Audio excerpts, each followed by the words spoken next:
പുതിയൊരു വീഡിയോയിലേക്ക് എല്ലാവർക്കും സ്വാഗതം. ഞാനിവിടെ ഉണ്ടാക്കുന്നത് ചേമ്പിൻ്റെ ഇല വെച്ചിട്ട് ഒരു തോരനാണ്. അതിനിതാ ഇളയ ഇല, അങ്ങനത്തെ ഇലയാണേ പറ്റുള്ളൂ. ചെറിയ തളിര ഇല വേണേ. ഇങ്ങനെ കൂമ്പിയ ഇല. ഇത് വിരിഞ്ഞ് കഴിഞ്ഞു കേട്ടോ. അപ്പോൾ അതുകൊണ്ട് അതും എടുത്തിരിക്കുന്നു. വേറെ കൂമ്പിയതില്ല കേട്ടോ, അതുകൊണ്ടാണ് ഇതെടുത്തിരിക്കുന്നു. ഇത് വെച്ചിട്ട് നമുക്ക് ഒരു തോരൻ ഉണ്ടാക്കാം. അതിന് നാളികേരം, 3 പച്ചമുളക്, കുറച്ച് ചെറിയുള്ളി, കുറച്ച് വെളുത്തുള്ളി, കുറച്ച് കരിവേപ്പിലും കൂടെ ചേർത്തിട്ട് ഉണ്ടാക്കാം കേട്ടോ. ഞാൻ ഇതൊന്ന് ആദ്യം ചതച്ച് കൊണ്ടുവരും ഈ സാധനങ്ങൾ. പിന്നെ ഇല നല്ലോണം കഴുകി വൃത്തിയാക്കി എടുത്തിട്ട് ഒന്ന് ചെറുതായി അരിഞ്ഞെടുക്കട്ടെ. ആദ്യം ഇതേമാതിരി ചെറുതാക്കിയിട്ട് വേണമെങ്കിൽ നമുക്ക് അരിഞ്ഞെടുക്കാം. അല്ല നമുക്ക് കെട്ടിട്ടിട്ട് വേണമെങ്കിൽ അങ്ങനെയും ചെയ്യാം കേട്ടോ. ഇല കെട്ടിട്ടിട്ട് കുറച്ച് വലുപ്പത്തിൽ ഇലയെടുത്ത് ചുരുട്ടിയിട്ട് കെട്ടിട്ടിട്ട് വേണമെങ്കിൽ അങ്ങനെ ഉണ്ടാക്കാം കേട്ടോ. ഞാൻ അരിഞ്ഞെടുക്കുകയാണ് ചെയ്യുന്നത്, കെട്ടിടുന്നില്ല. ഞാൻ അരിഞ്ഞെടുത്തിട്ട് ഈ നമ്മളെ ചതച്ചിട്ടതൊക്കെ ഒന്ന് നല്ലോണം അതിൽ പുരട്ടി കൊടുക്കട്ടെ. ഇതങ്ങനെ വേണമെങ്കിൽ ഇങ്ങനെയും ചെയ്യാം കേട്ടോ. നമുക്ക് ഇതങ്ങനെ കെട്ടിയിട്ടിട്ട് കേട്ടോ അങ്ങനെ എടുക്കാം കേട്ടോ. പിന്നെ ഇതിൻ്റെ ഈ വലിയ തണ്ട്, വീതിയുള്ള തണ്ട്, ഈ തണ്ട് നമ്മൾ എടുക്കില്ല കേട്ടോ. ഇതിൻ്റെ സൈഡേ എടുക്കുള്ളൂ. എന്നിട്ട് ഇതിൻ്റെ കട്ടിയുള്ള ഈ ഞരമ്പ് മരത്ത സാധനം ഉണ്ടല്ലോ, അത് നമുക്ക് എടുത്ത് കളയണം കേട്ടോ. അതൊന്നും നമ്മൾ എടുക്കില്ല കേട്ടോ.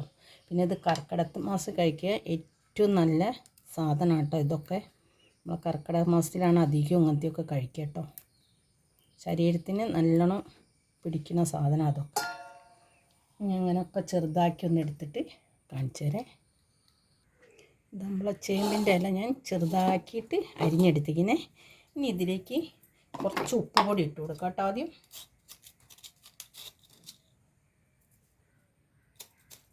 വെള്ളം ഒട്ടും ഒഴിക്കാൻ പാടില്ലേ. ഉപ്പ് വേണമെങ്കിൽ നോക്കിയിട്ട് ഇട്ട് കൊടുക്കാം. ഇനി മഞ്ഞൾപ്പൊടി ഇട്ട് കൊടുക്കാം.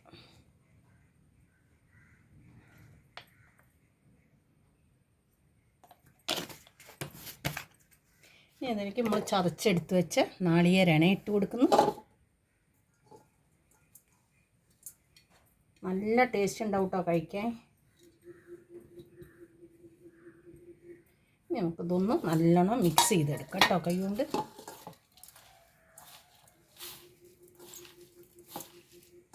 ഉപ്പും എരിവൊക്കെ ഒന്ന് നല്ലോണം അതിൽ പിടിക്കട്ടെ കേട്ടോ.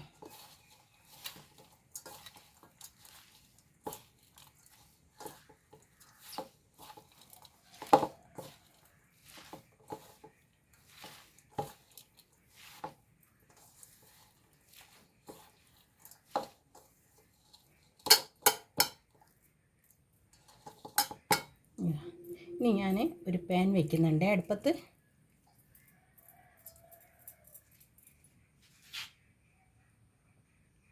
പാൻ ചൂടായിരിക്കുന്നു. ഇനി ഇതിലേക്ക് വെളിച്ചെണ്ണയാണ് ഒഴിച്ചു കൊടുക്കുന്നത്. വെളിച്ചെണ്ണയിൽ ഉണ്ടാക്കിയാൽ നല്ല ടേസ്റ്റാണ്. വെളിച്ചെണ്ണ ഇല്ലെങ്കിലും കുഴപ്പമില്ല, ഓയിലായാലും മതി കിട്ടും. വെളിച്ചെണ്ണയിൽ ഉണ്ടാക്കിയാൽ നല്ലൊരു പ്രത്യേക ടേസ്റ്റാണ് കേട്ടോ. ഇനി ഇതിലേക്ക് കുറച്ച് കടുക് ഇട്ട് കൊടുക്കേ.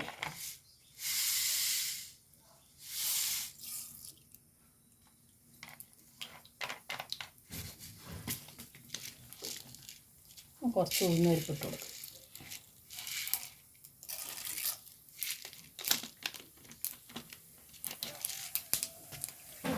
ഇനി ഞാൻ ഇതിലേക്ക് പരിപ്പ് അധികം വേവാതെ, ഇത് കണ്ടില്ലേ, അധികം ഒന്ന് വെന്തിട്ടേ ഉള്ളൂ കേട്ടോ. ഇതിങ്ങനെ കടിക്കുന്ന നല്ല ടേസ്റ്റ് ആയിരിക്കും കേട്ടോ. ഉപ്പേരിയിൽ 1 കപ്പ് പരിപ്പ് വേവിച്ചെടുത്ത് വെച്ചാണേ.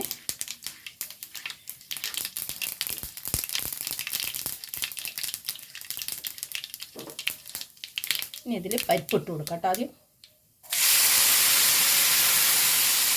വെള്ളം ഒട്ടും ഒഴിക്കണ്ട കേട്ടോ. പരിപ്പ് ഞാൻ ഊറ്റിയെടുത്താണ്. ഒന്ന് ഇളക്കി കൊടുക്കാം. ഈ പരിപ്പിൻ്റെ മുകളിലേക്ക്, അതിൻ്റെ മുകളിലായിട്ട് നമുക്ക് നമ്മളിപ്പം ചതച്ചൊക്കെ എടുത്ത് തിരുമ്പി വെച്ച ഇല ഇട്ട് കൊടുക്കാം കേട്ടോ. നല്ല മണാട്ടോ ഇത്. ഇല ഇടുമ്പം വെള്ളം ഒട്ടും ഒഴിച്ച് കൊടുക്കരുതേ. ഇത് ഈ ആവിയിൽ കിടന്ന് വെന്തോളൂ കേട്ടോ. നമുക്കിതൊന്ന് ഇളക്കി കൊടുക്കാം. കയ്യൊന്ന് കഴുകി വെക്കാം.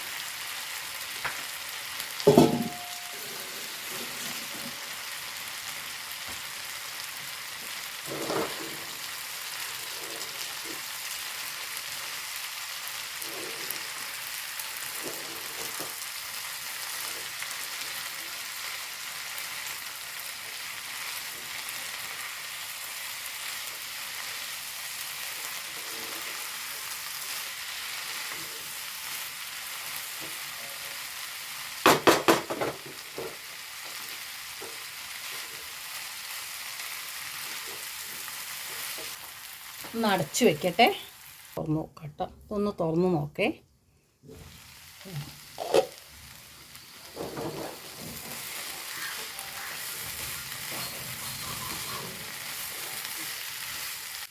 നല്ലോണം വെന്ത് നല്ല ടേസ്റ്റ് ഉണ്ട്. ഗ്യാസ് ഓഫാക്കാനേ. നമ്മുടെ ചേമ്പിലത്തോരൻ റെഡി ആയിട്ടിന്. ഇതിൻ്റെ മുകളിൽ ഒരു ലേശം വെളിച്ചെണ്ണ ഒഴിച്ചു കൊടുക്കാം കേട്ടോ. ലേശം കുറച്ച് ഒഴിച്ചു കൊടുക്കാം. ഒന്ന് അടച്ച് വയ്ക്കാം കേട്ടോ. അടച്ച് വെച്ചു. നമ്മളുണ്ടാക്കിയ ചേമ്പിലത്തോരൻ ഇവിടെ റെഡി ആയിരിക്കുന്നത്. ഈ വീഡിയോ ഇഷ്ടപ്പെട്ട എല്ലാവരും എനിക്ക് ലൈക്ക് ചെയ്യുക, ഷെയർ ചെയ്യുക, സബ്സ്ക്രൈബ് ചെയ്യുക. പുതിയൊരു വീഡിയോ ആയിട്ട് വരുന്നതാണ്.